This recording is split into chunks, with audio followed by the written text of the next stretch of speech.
What's up, fam? So, for this episode of the 4Sight podcast, we're going to be talking to a creator that is basically taking full charge of her career as a rapper.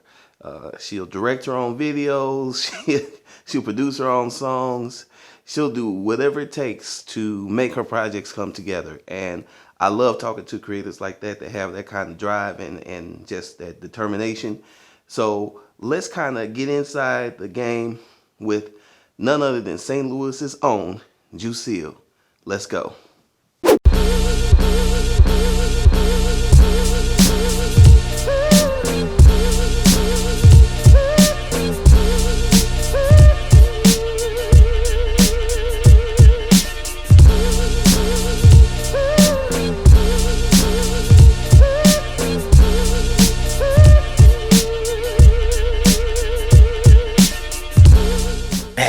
Lost again.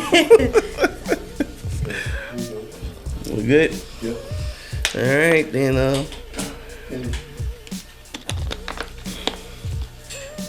So you can do one or two things. What is that? You could either, like, when you keep looking straight when you talk, or you can also look this way towards the camera. Most of the time, when I look towards the camera, I'm just. Should I do that too? No. When I'm looking towards the camera, I'm just going to be messing with you. Yeah. I'm keep focus on our guests. You see the deal. So we are recording now, sir. In 5, 4, 3, 2. So we are recording. Aren't you glad to be back? Don't you want to say something? I know you know you're over here looking gangster with your mask on. Now you know I didn't really start off the pod. That's the reason why last week's pod was kind of off kilter. I didn't start it off right. I didn't start it off by messing with you, cause that's. Oh man! See, that's how we have to start the pod off. If I don't get some jokes off and just bother him, then So I guess I better get into doing what I got to do. So welcome everybody. Welcome to the 4Sight podcast.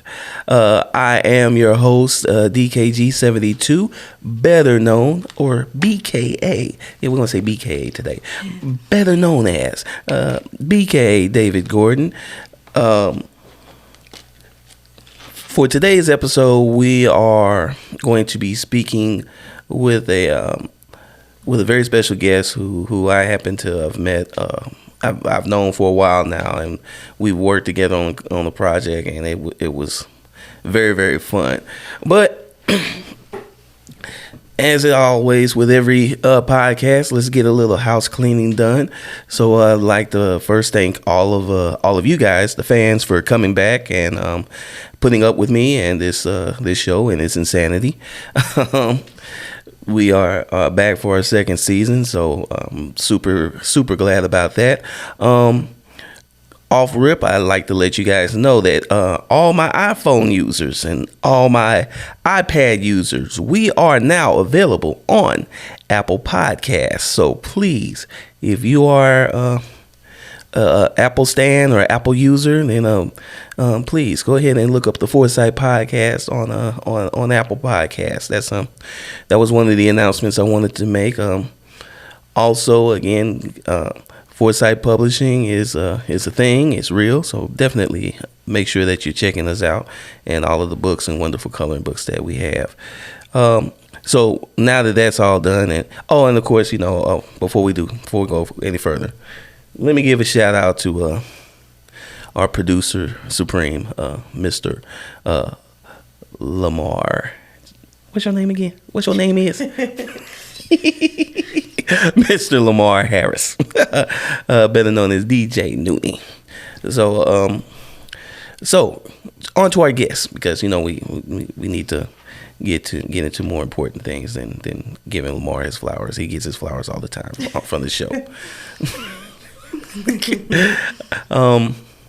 So like I said before, I met her a few years back. We worked on a project. She hit me up. She was like, yo, I am a rapper and I have this song and I need a album cover. I need a cover for this song. I said, okay. And what is this song about? And they said, well, it's about renting a dad for a day. And I said, oh, interesting. And then she gave me the concept, which was even more interesting.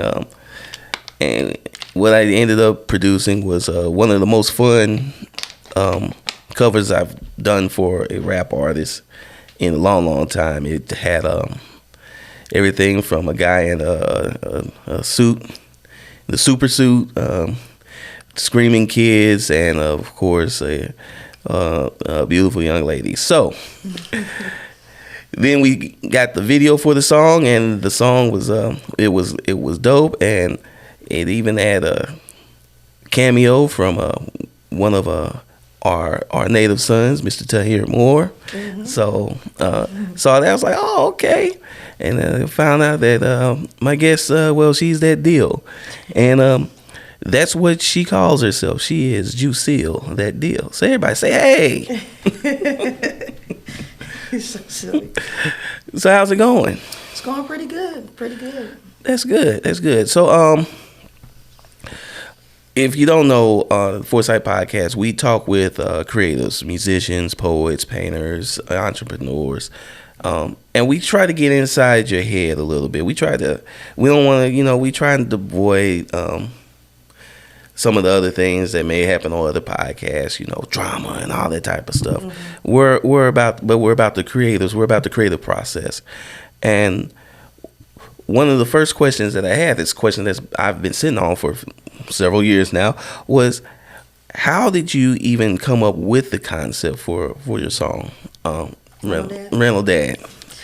It's so funny. That's a good question.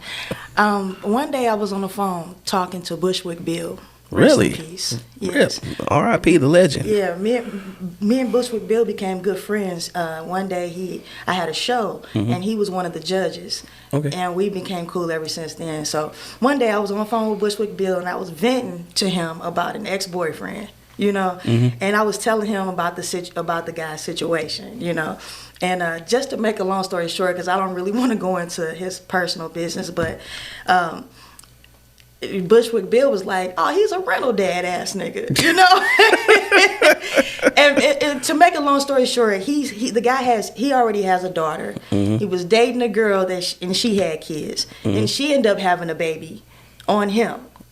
Oh, wow. So, and she didn't really want him. She just knew that he was a good father. You know what I mean? Mm-hmm. He was just a rental dad, And when Bushwick Bill, I've never heard of rental dad, ever, So when Bushwick Bill said that, I was just like, oh, rental what? You hear me? He said, oh, he's a rental dad. He said, you should make a song about it, and call it Rental Dad. And I said, damn, so I just got to thinking, mm-hmm. and then I hit up my producer, KP, you know KP. Mm-hmm. Yes. And I threw him the idea, and he loved the idea. He immediately, we remade the Captain Saberho. Mm-hmm. So E40, I wanna be saved. Yes.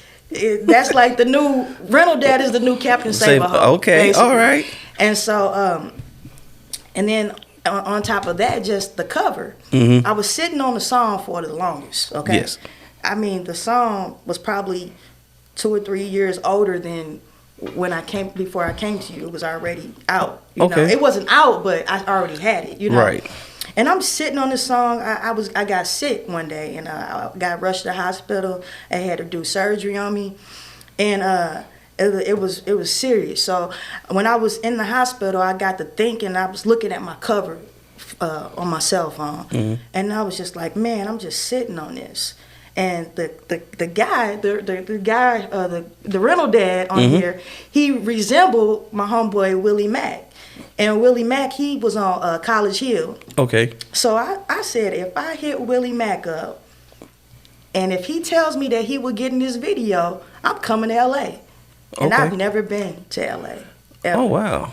So when he told me yes, I knew I had to make it happen, because I was really just talking on the side of my neck. I didn't really think I could do that, mm-hmm. And because if he would have told me no, it would have discouraged me from my idea. Right. So, what? And we're not going to get too morbid, but mm-hmm. was it kind of this that stay in the hospital that really kind of pushed you to go ahead and be like, I got to go ahead and do this? Yeah. because I've heard stories about rappers just sitting on songs. What is it like? Where does that come from? Especially as an independent artist, is it you don't you Not thinking? really knowing it's not the sound that you hear today. Mm-hmm. And then when you let other people hear your song, they'll say it's outdated. You know, they say so many negative things that kind of discourage you from what you want to do. You know, and a lot of times when you know something's good, you just have to really go through it, go with it. You know, go with your first mind and follow through with it. But me being in the hospital was like, man, I may not be able to do music anymore. I may, you know, it may be a time where something may happen and I lose out on my opportunity on following my dreams. You know what I mean? So it kind of put the fuel to the fire, you know? Yeah. So you're sitting on the song and you're like, if I get out the hospital, I'm going to LA. And so you got healthy finally. You flew out to LA. That same year. What was that trip like? What was that experience like? Because when I look back at your video, I didn't know this the first time I saw your video. You directed the video. Yeah. So what was that experience like, especially, you know, directing your own video? And was that your first time directing? Mm-mm. Oh, okay. No, actually, my first one was when I remade Cha Cha Cha, MC Light Cha Cha Cha song. Okay. And that was my first. Actually, no, I did a song called Pass It Around. But every video that I did, I was the one that directed, you know. I put everything together. But Matt Goodman, he's also pretty good, too. He helped me out a lot, too. Okay, so he was like an assistant director on Exactly, the... Okay, that's what's up. So you're in L.A., you finally get to L.A. What's that experience like? It was the best experience ever for me, you know, because it was something different for me. I went by myself. I didn't know anyone from a can of paint. Oh, wow. I don't have no family or anything, so the people that I'm networking with is just from Instagram, Facebook, you know. I looked online. Once Willie told me he would do it, I had to find me a cameraman because I couldn't afford to pay Matt and fly him to LA too. Right. So I found me a cameraman, and to be honest with you, I didn't even know who I was going to have in my video. I just knew that Tahir said yes and Willie Mack said yeah. Now, did you have prior relationships with Tahir and Willie so that... Well, Willie Mack, we went to Hazelwood Central together. We grew up together. Okay. And then Tahir, we went to Harris Stowe together. Okay. So, yeah. Okay, so, and if you don't know, Tahir Moore, comedian, he's been doing his thing for a while, and he's really kind of blowing up now that he's with Tony and Kev on stage. And then Willie Mack, he was... on BET show, The College Hill, right? College Hill, yeah. And what's he currently doing right now? Do we remember? He's actually he's acting. He's in a few films. I forget the name of the film that he's on, but you can look it up if you Google him on YouTube, some of his movies will pop up. And he's also doing stand-up comedy too. So okay, so it's a lot of talent coming out of the city, obviously. Exactly. And you being in the entertainment scene. House Arrest is a movie. Oh, House Arrest? Yeah. Okay. All right. So that's okay. Well, shoot. When you in LA, it's like that's the place to be. There's where your opportunity is. I mean, you can try out for different gigs, you know, and everyone's doing the same thing. So they're willing to, hey, come on over, we're filming, you know. When I go to LA, I can hit certain people up and they're already doing things, you know. Oh, that's what's up. So you're hitting you guys up, and they're coming through. Then you know, which is always great. You're the director. Did you have anybody scouting locations, or were you basically the director, the location scout, the wardrobe? I did all that. So it's so funny because I don't know anything about fashion, you know. So when it's time for me to get ready for a video or a show, when I go to the store, I would tell the lady that's working there, I would tell her what I'm doing, you know. I say, I'm a hip hop recording artist. I need to put on a certain outfit, and they'll put it together, right? You know. But yeah, I picked out the locations. I met a guy here in St. Louis, but he's from LA. Okay. He was actually in town one time visiting. And he also kind of gave me the idea to go to LA because they have different places where you can film, like a hospital that you can film, you know, jails, anything, you know. Right. So I kind of looked online, and I found a few sites like houses and stuff. Like they have mansions, all different type of places where you can film. You know, you rent it out and do whatever you need to do. So Get the look. I picked out those locations, and it was pretty cool. It was, you know what? Not to cut you off, but it was difficult. You know, because a lot of places in LA, you have to have a filming permit. Okay. To film. So a lot of the guys a lot of the filming people that I would network with, they would always tell me, if you don't have a filmer's license or a permit, we can't shoot in certain areas. But it's still ways around all of that. Yeah, and I know a lot of YouTubers have they use every means necessary. Exactly. We're not gonna bust them out. I'm talking about you, Daystorm. In a good way, of course. But yeah, I've heard those stories that, you know, certain areas in Hollywood, if you don't have the proper permits or anything like that, they'll come and shut you guys down. Yeah. Or make you leave. So you are literally taking this YouTuber guerrilla route with your creative career, and you really are taking the bull by the horn. What's that feel like? I know what it feels like, but I think sometimes coming from a guest, it's a little bit better. It helps people understand. What's it feel like when it's all on you to get it done? It can be overwhelming sometimes, you know, because it's like I'm my own team if I'm doing everything. You know, directing, even when I'm out there directing, I'm sweating, and I can't sweat my makeup off. You know what I mean? Yeah. So it's rough because I'm telling, hey, now you get here, and then, you know, do this, do that, you know, and I'm busting a sweat, you know, so it's like, well, I can't really do too much because I have to get behind film, you know. It's rough, you know, but going on YouTube, and learning different things, it just helps me become a better person and more creative, you know. Okay. And with that being said, are you like really kind of building your channel as an outlet for your music, or will you be vlogging, or will you be doing all of that kind of that typical YouTuber stuff, I guess is the best way to say. You know, when I bought my iMac computer, I actually wanted to do the box, you know, when you rewrap the new item. I wanted to do that, but I didn't, because it's already 2021, so. Right. But I don't know, you know, I have a lot of ideas that I want to do as far as YouTube, so I do need to, you know, work on building my YouTube channel, because I want to do a cooking show. I've been thinking about putting together a hip-hop comedy cooking show for the longest. And so everybody wants a visual nowadays, you know, and you have to build that channel to get that audience, you know. Well, and I know that you have a lot of content on YouTube already. You have, what, 3-4 videos or more? Yeah, about 4 or 5 videos. Yeah, about 4 or 5 videos. So a couple of them that I saw you were back out in LA. I forgot the name of it just that quickly. That deal. That deal. And when you were doing that one, what was kind of the thought process behind that video when you were making it, or the creative process behind that one? Well, the beat when I write, I have to get familiar with the beat. It's like I build a relationship before I even start writing, you know.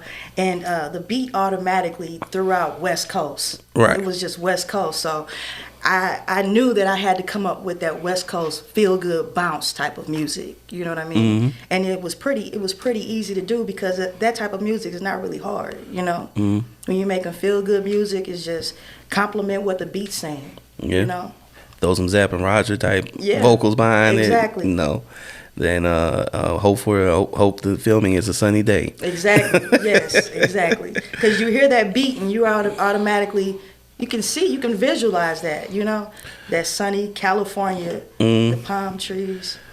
So I've always wanted to ask a rapper this: is it the beat that provides the inspiration, or do you get inspired before you even hear the beat, and then you have to match what you're thinking to the beat? How does it normally work, or is it kind of a combination of the two? It's pretty much the beat to me. Mm-hmm. The beat, because the beat is what moves me. Mm-hmm. You know what I mean? And so a lot of times when you give me a certain beat, the beat will tell me exactly what I want to do. You know what I mean? Mm-hmm. So with that being said, so what's a studio session like? Studio sessions for me, I had a great experience dealing with Preston. I think his name is Preston Scott. What does he go by?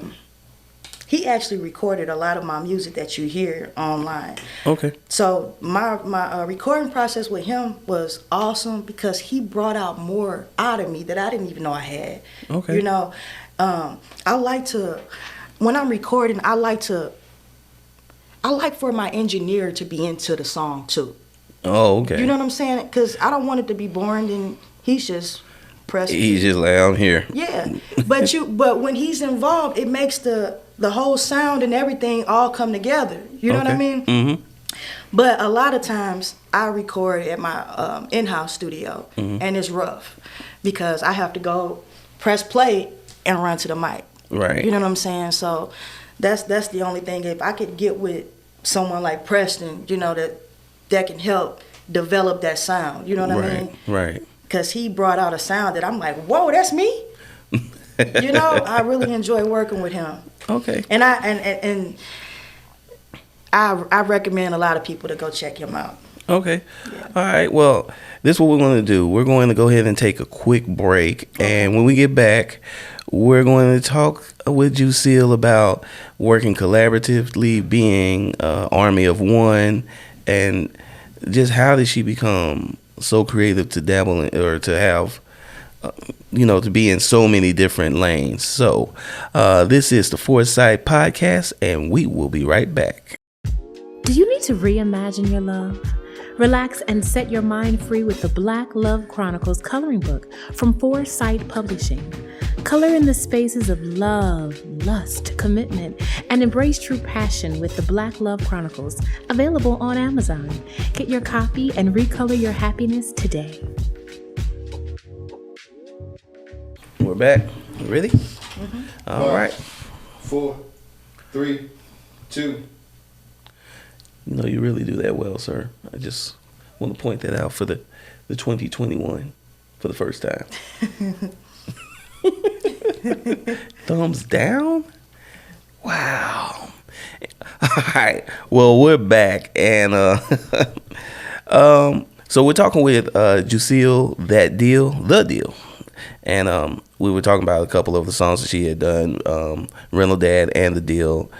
And it struck me how much you do on your own in totality to what you're doing. What's it like kind of being that army of one when it comes to, your creativity and your career as a musician? It's rough. It's rough.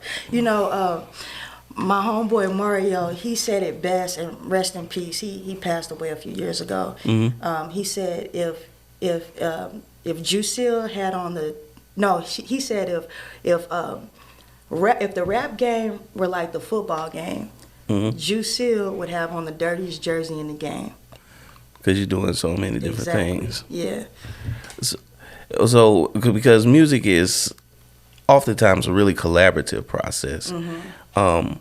How did you find yourself wearing so many hats? Like, you're the director, you're the artist. I know you work with some producers and some engineers sometimes, but sometimes you may have to record yourself. And I know all artists have to go through that. Mm-hmm. So, for the artists that may be going through the same thing and maybe not dealing with it as well as you, how do you juggle those responsibilities and even quantify it, like, okay, this is what I got to do to get what I get done, and I get angry or anything like that? How does all of that?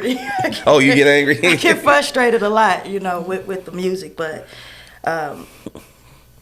it's rough when you have to do everything, but it also helps develop me as an artist. you know, to help me be more creative and to move on to the next level, you know.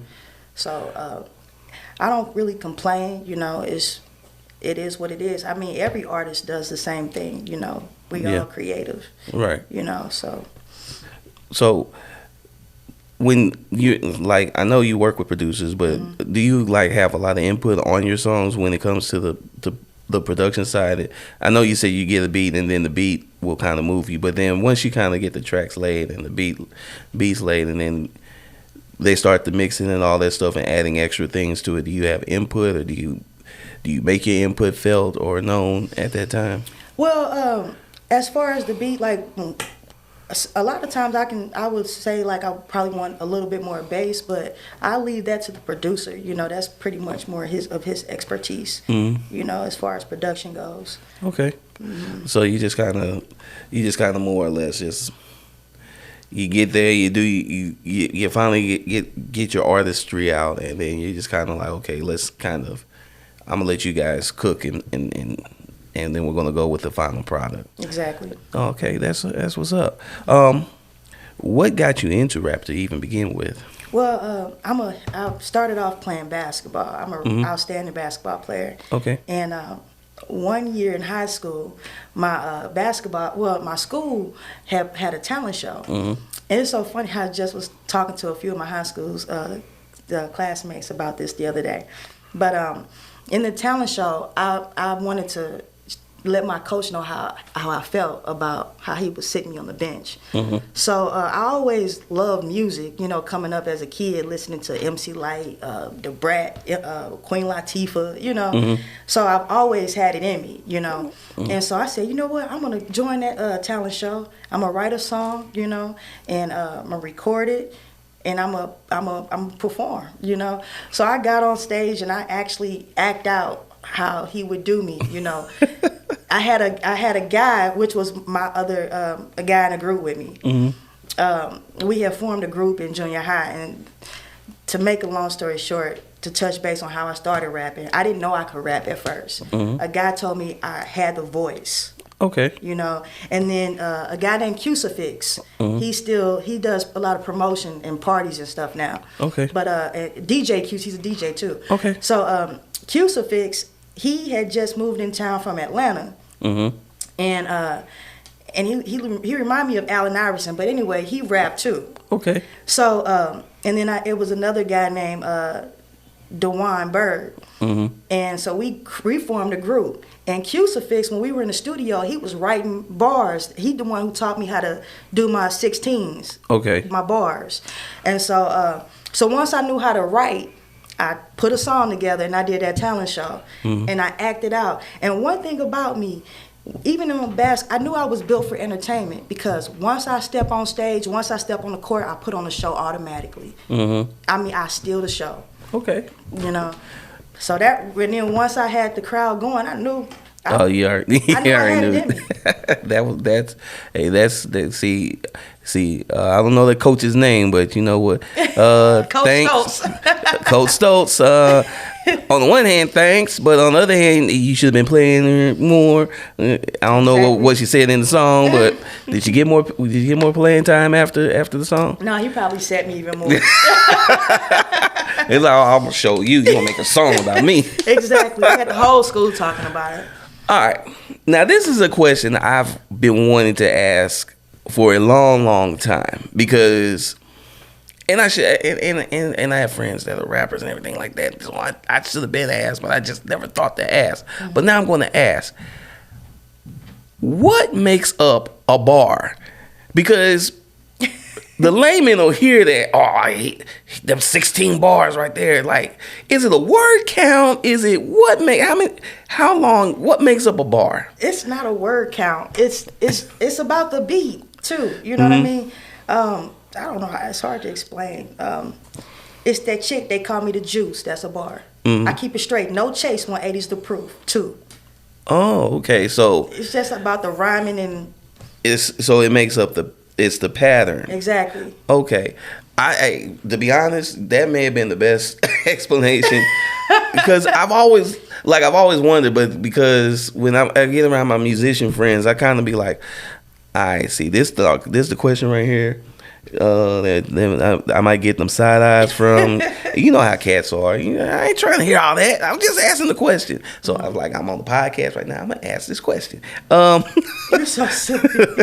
but honestly, that's dope. And you learn how to, of course, write out your bars and make a song.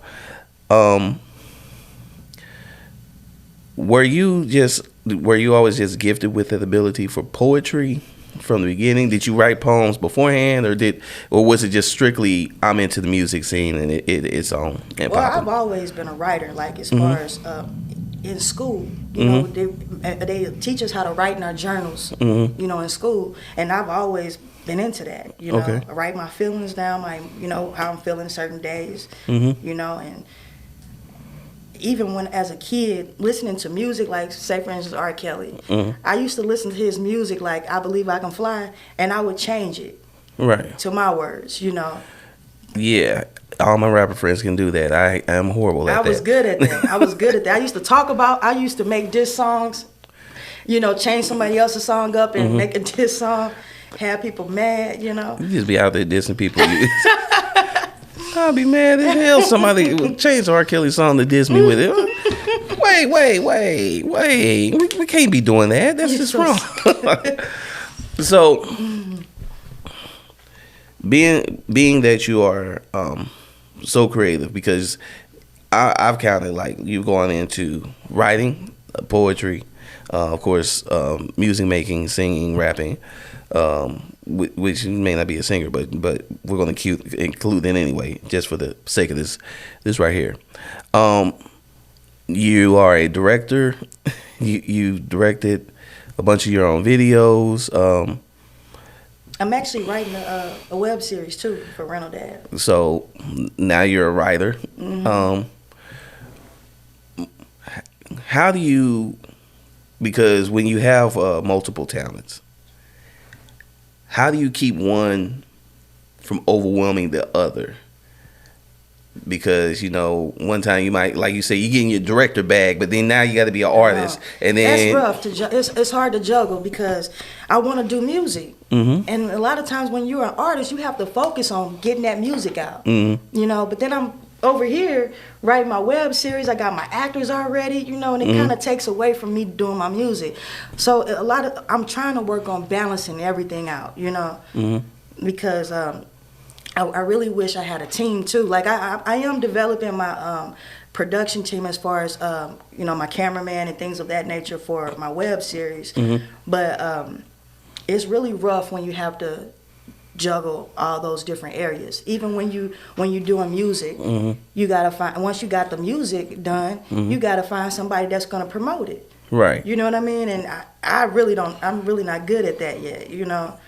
But so it's more right now. It's like you're producing, you're directing, and then you just kind of, because I tend to struggle with that sometimes. Sometimes if I'm in my artist bag, but then I gotta write out about 4 pages of script. Exactly. And then it's like sometimes I don't want to leave the artist bag, and then I'm like, God, I got to do that. So I know that's a area of frustration for me as a creative. I always like to just see how other creatives really deal. How do you deal with that frustration?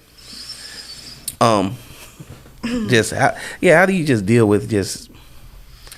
Sometimes, right now, because I'm at that frustrating stage, you know, because I'm still trying to get everything in stone. But to deal with that frustration, I just try to do a little bit of everything.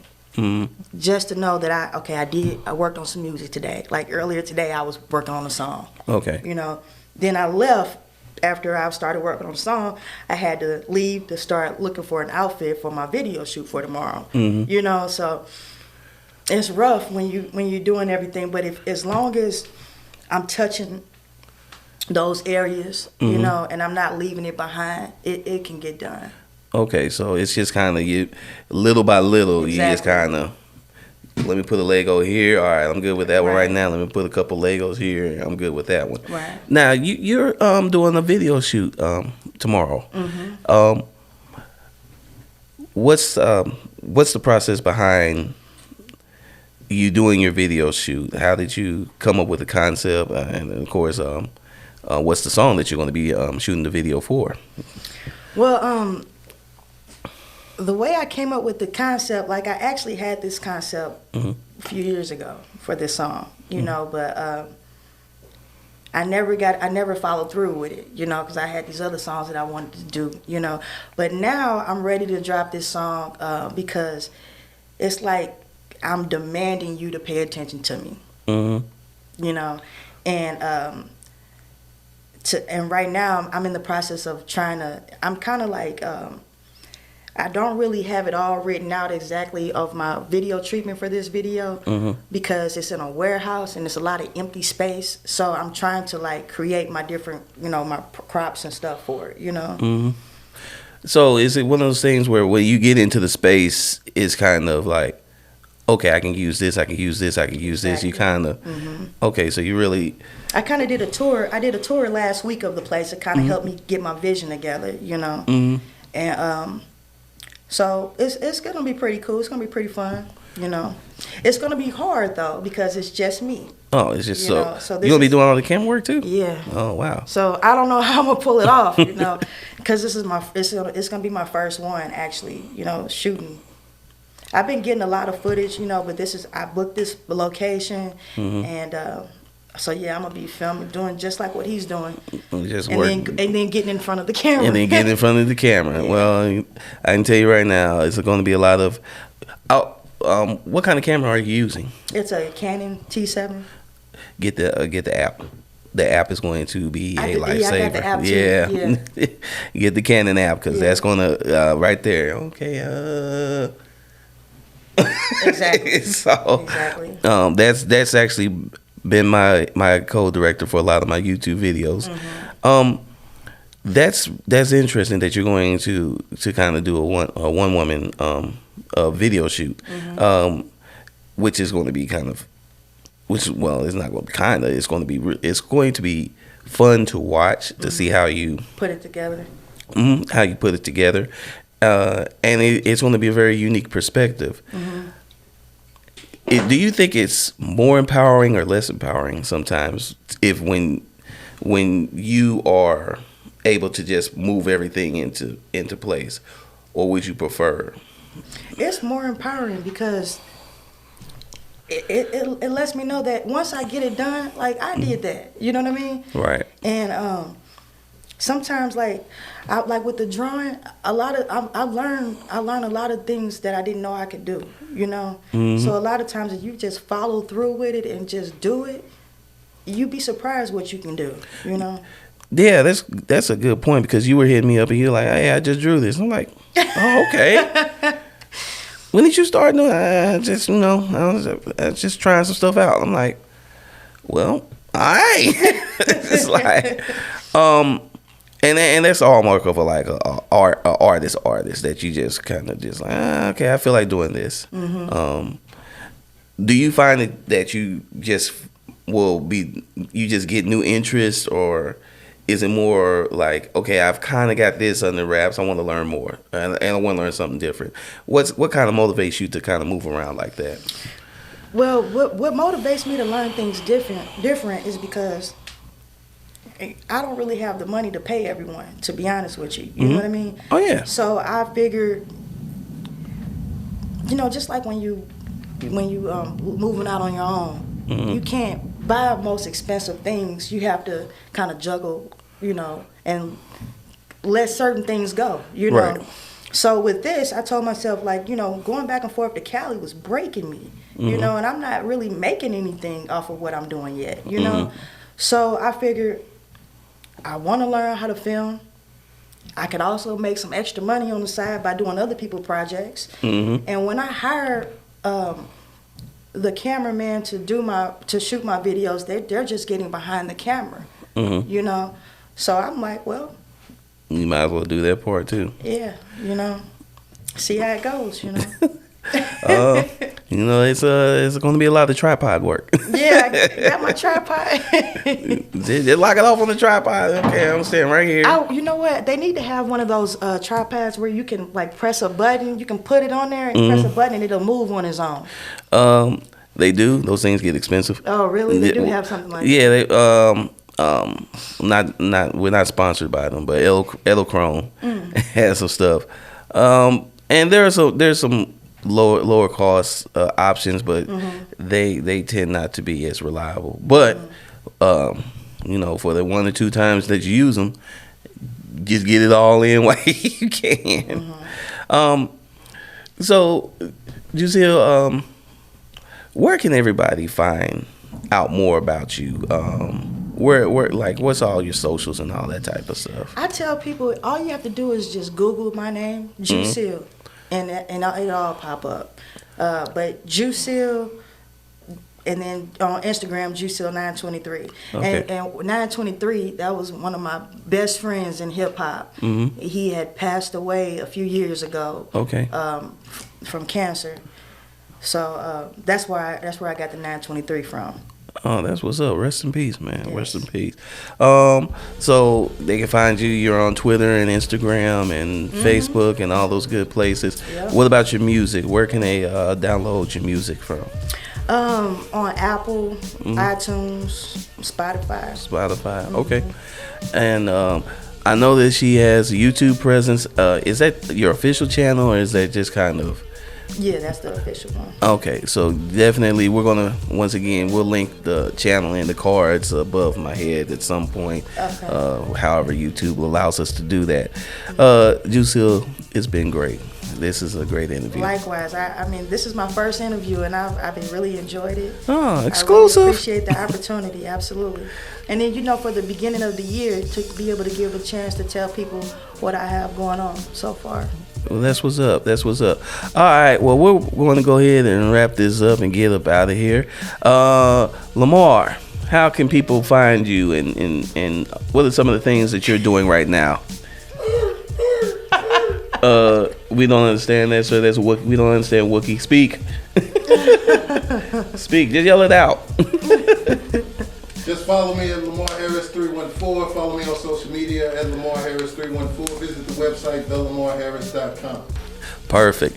And of course, you guys can always find us on the 4Sight YouTube channel. If you want to see all of my crazy art exploits, that's over on the DKG72 YouTube channel.